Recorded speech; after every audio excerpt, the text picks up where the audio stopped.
This is something, without exception, every single business owner needs to understand about their commercial insurance, because when they don't, it can cause so many problems. Premium audit.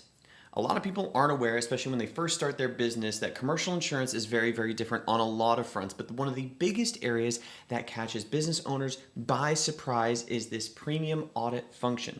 This largely happens on your workers' compensation, your general liability. I'm going to focus on general liability because in Washington state, we barely ever deal with workers' comp. When underwriting is rating out your insurance policy, the first thing that determines how much your insurance is going to cost is what you do and how you do it. The second thing is either your gross sales or payroll, occasionally a blend of both. It's the thing that determines how much your insurance costs so much, is because the more business you do, the more there is a chance that take on that one project that just goes wrong by accident. It's more exposure to risk. Therefore, the more business you do, the more you're going to be charged insurance. But remember, we are quoting this going out for the next 12 months. So this is an estimation. This means that the insurance company has the right to audit what that estimate was. Let's say you told the insurance company you were going to do $1 million in business. You had a great year. You did 1.5 million.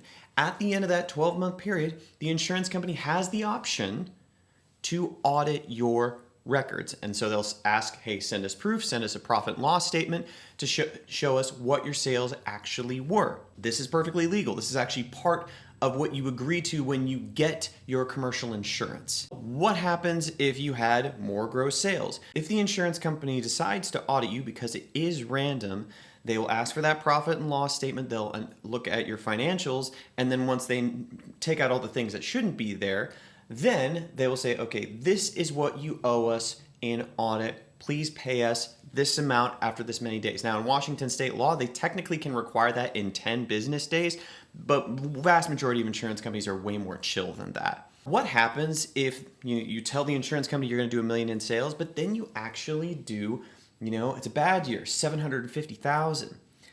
This is where the type of insurance company that you have will really matter, because some insurance companies will audit both directions, meaning you did less in gross sales, we will refund you some of what you spent in insurance.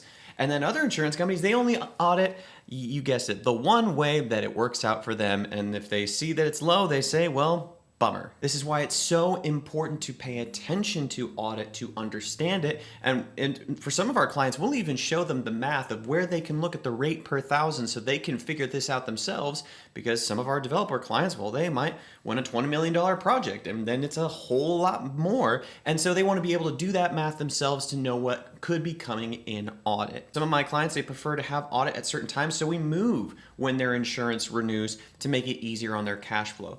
You can deal with it either way, constantly making it accurate, like for instance, updating the insurance company at once per quarter or once every 6 months to say this is what our new target will be. And sometimes it makes more sense just to wait and see if they decide to audit, because it might work out for you. Both approaches are valid. It just depends on your business, as long as you understand what it is. But since you listen to this video, you actually do.